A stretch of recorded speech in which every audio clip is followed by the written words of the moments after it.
जय हिंद दोस्तों। मैं विकास पाल आप सभी का हिंदी पाठशाला में हार्दिक स्वागत करता हूं। आज हिंदी पाठशाला द्वारा चलाए जा रहे इस लॉकडाउन माह में गणित स्पेशल क्लास में आप सभी का स्वागत है। आज हम 12th की मैथ से शुरुआत करेंगे और 12th की मैथ में चैप्टर वाइज अध्ययन करेंगे। तो इस जो हमारा स्पेशल 12th की क्लास चलाई जा रही है मैथ की, वह जो है उसमें जितने भी चैप्टर्स हैं उनका हम विस्तृत रूप से एवं सरल तरीके से अध्ययन करने का प्रयास करेंगे। तो आज हम देखेंगे पहला चैप्टर जिसे हम संबंध कहते हैं, रिलेशन। तो आज हम समझेंगे कि रिलेशन को किस तरह से हम बड़े से बड़े सवाल को आसानी तरीके से समझ सकते हैं। तो आइए आज हम रिलेशन के इस सवाल को हमारे माननीय सर, जो कि हिंदी पाठशाला के चैनल के माध्यम से आप सबको समझाएंगे, जिनकी अच्छी पकड़ है मैथ पर और वह गणित के विषय में ही टीचर्स हैं और वह 12th तक की मैथ को बहुत ही अच्छे तरीके से पढ़ाते हैं। तो आइए आप लोग भी घर बैठे सीखिए 12th की मैथ को आसानी से लगाने का सूत्र। विद्यार्थियों, आज हम सब क्लास 12th के पहले चैप्टर संबंध के बारे में अध्ययन करेंगे।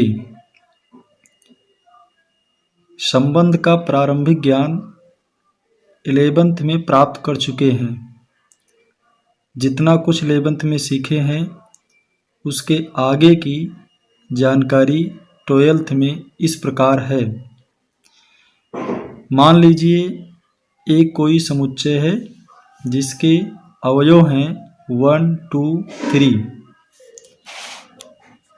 अब इस समुच्चय से ए क्रॉस ए प्राप्त करते हैं जिसे कहते हैं कार्तीय गुणनफल। तो इसका कार्तीय गुणनफल प्राप्त होता है 1, 1, 1, 2, 1, 3। कार्तीय गुणनफल प्राप्त करने के लिए पहले सदस्य को उठाते हैं और सब के साथ क्रमित युग्म बनाते जाते हैं। ऐसे ही 2 को लेकर 1, 2, 3 के साथ क्रमित युग्म बनाइए। यही काम 3 को लेकर 3, 1 और 2 के साथ क्रमित युग्म बनाइए। इस प्रकार से हमको कार्तीय गुणनफल प्राप्त हो जाता है। अब इस कार्तीय गुणनफल से कुछ छोटे छोटे समुच्चय लिए गए हैं, R1, R2, R3 और R4। इन समुच्चयों की कुछ अपनी अद्वितीय विशेषताएं हैं, जिसको ध्यान से देखा जाए तो पता चल रहा है R1, R2, R3 और R4 इन सब के सदस्य ए क्रॉस ए में विद्यमान है।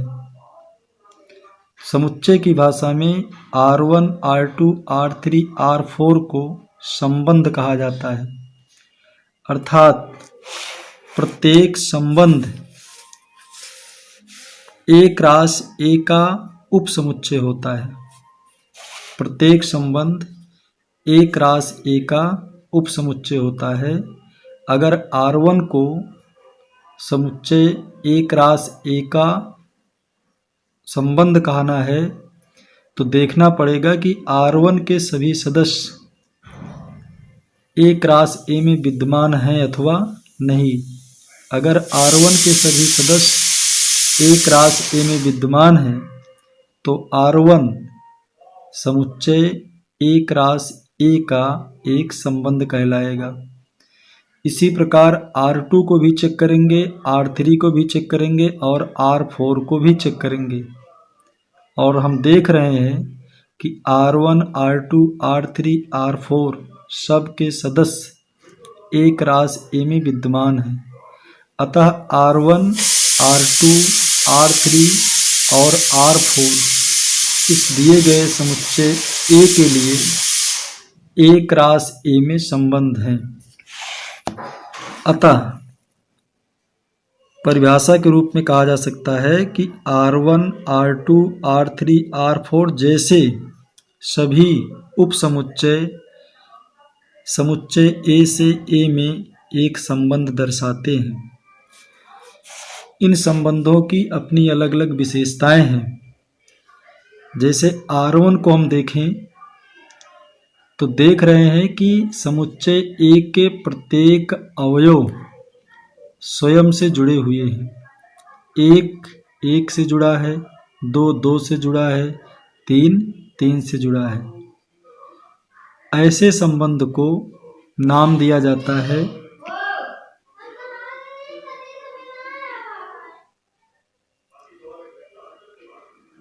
स्वतुल्य संबंध।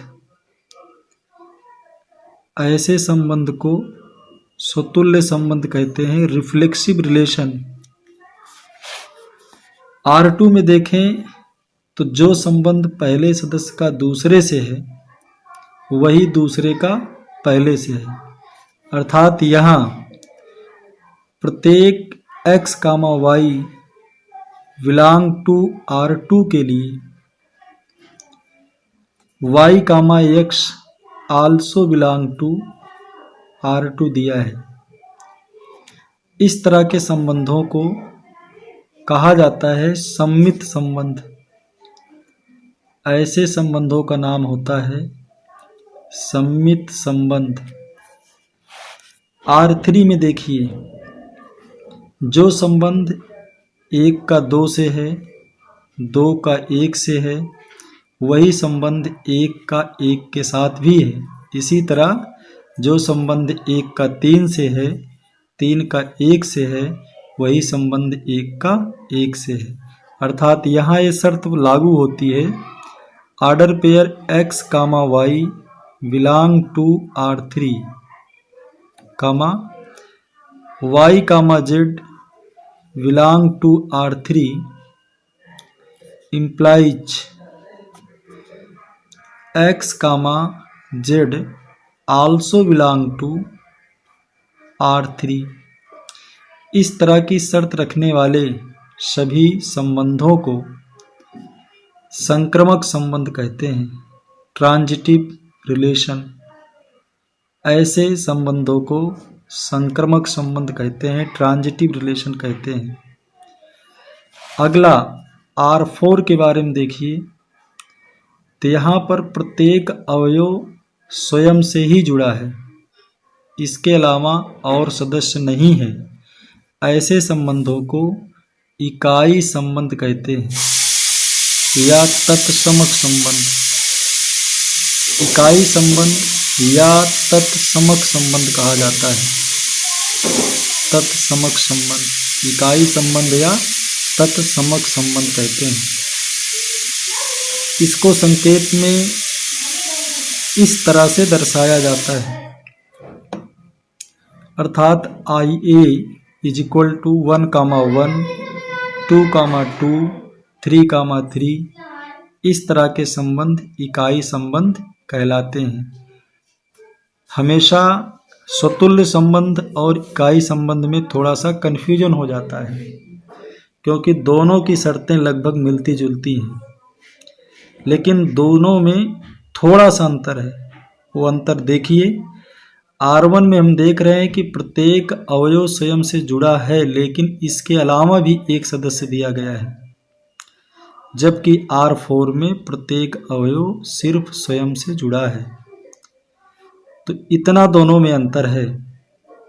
यहाँ 1-2 एलिमेंट ज़्यादा हो सकते हैं। प्रत्येक अवयव स्वयं से जुड़ा हो जरूरी है, लेकिन इसके अलावा भी सदस्य हो सकते हैं, जबकि इकाई संबंध के शर्त में यह कहा गया है कि प्रत्येक अवयव स्वयं से ही जुड़ा होना चाहिए। तो विद्यार्थियों, इस तरह से ये हम आपको बताए संबंध किसे कहते हैं, संबंध कितने प्रकार के होते हैं, प्रमुख संबंधों के बारे में हमने चर्चा किया। यहाँ एक बार रिवाइज करने के व्यू से आप फिर से पूरी बात सुन लीजिए। सबसे पहले संबंध की परिभाषा जान लीजिए। प्रत्येक रिलेशन A क्रॉस A का सबसेट होता है। प्रत्येक रिलेशन A क्रॉस A का सबसेट होता है, अर्थात हर एक संबंध में देखेंगे तो तो यह गुण विद्यमान होगा।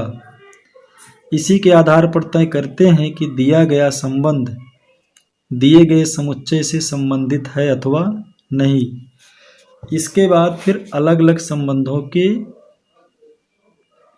टाइप को समझते हैं।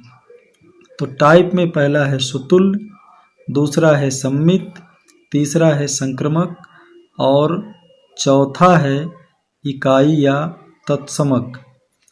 सुतुल्य संबंध की शर्त में सिर्फ इतना है कि प्रत्येक अवयव स्वयं से जुड़ा होना चाहिए और कोई एक आध दो एलिमेंट ज़्यादा हो तो कोई दिक्कत नहीं होगी। जबकि सम्मित संबंध में पहला एलिमेंट दूसरे से जुड़ा है तो दूसरा एलिमेंट भी पहले से जुड़ा होना चाहिए। और तीसरे संबंध संक्रमक में जब पहला सदस्य दूसरे से जुड़ा हो, दूसरा तीसरे से जुड़ा हो, तो पहले का संबंध भी तीसरे से होना चाहिए। पहले का संबंध जब तीसरे से होगा तो इस संबंध को संक्रमक कहा जाएगा। ऐसे इकाई संबंध के लिए यह जरूरी है कि प्रत्येक एलिमेंट केवल स्वयं से जुड़े, इसके अलावा इसकी कोई दूसरी शर्त नहीं है। और लास्ट में एक संबंध की बात करते हैं जिसे कहा जाता है एंटी सिमेट्रिक रिलेशन, प्रतिसम्मित संबंध। प्रतिसम्मित संबंध, एंटी सिमेट्रिक रिलेशन, प्रतिसम्मित संबंध, एंटी सिमेट्रिक रिलेशन। जब सेट थ्योरी में पढ़ते थे कि सेट ए सबसेट बी का हो और बी ए का सबसेट हो तो दोनों समुच्चय आपस में बराबर होते हैं। इसी संबंध को कहते हैं प्रतिसम्मित। जो संबंध पहले एलिमेंट का दूसरे से है, अगर वही दूसरे का पहले से है तो इसका मतलब दोनों सेट में एलिमेंट समान है। विद्यार्थियों, संबंध पहचानने का एक प्रश्न अपने बोर्ड परीक्षा में आता है, इसलिए यह जरूरी है कि प्रत्येक विद्यार्थी अच्छे से संबंधों को पहचानना सीख ले। आज ये पहली क्लास है, इसी तरह से आगे आपको क्रमबद्ध एक एक टॉपिक रोज पढ़ाया जाता रहेगा। तो जो हमारे विद्यार्थी घर में बैठे हैं कोरोना वायरस के कारण और अध्ययन नहीं कर पा रहे हैं, वह आराम से इस वीडियो के माध्यम से अपनी पढ़ाई को प्रारंभ कर सकते हैं। कोई समस्या हो, डाउट हो तो आप आराम से अगर आप लोगों को इस वीडियो में कोई भी परेशानी होती है तो आप हिंदी पाठशाला के चैनल में कमेंट बॉक्स में ज़रूर बताएं, जिससे कि आने वाली जो हमारी अगले टॉपिक पर वीडियो है उसमें सुधार किया जा सके। तो धन्यवाद दोस्तों, ऐसे ही आप हमारे चैनल को सब्सक्राइब करते रहिए और बेल आइकन दबाना ना भूलें, क्योंकि आपके पास अगर आप बेल आइकन दबाए हैं तो आपके पास सबसे पहले वीडियो पहुंचेगा।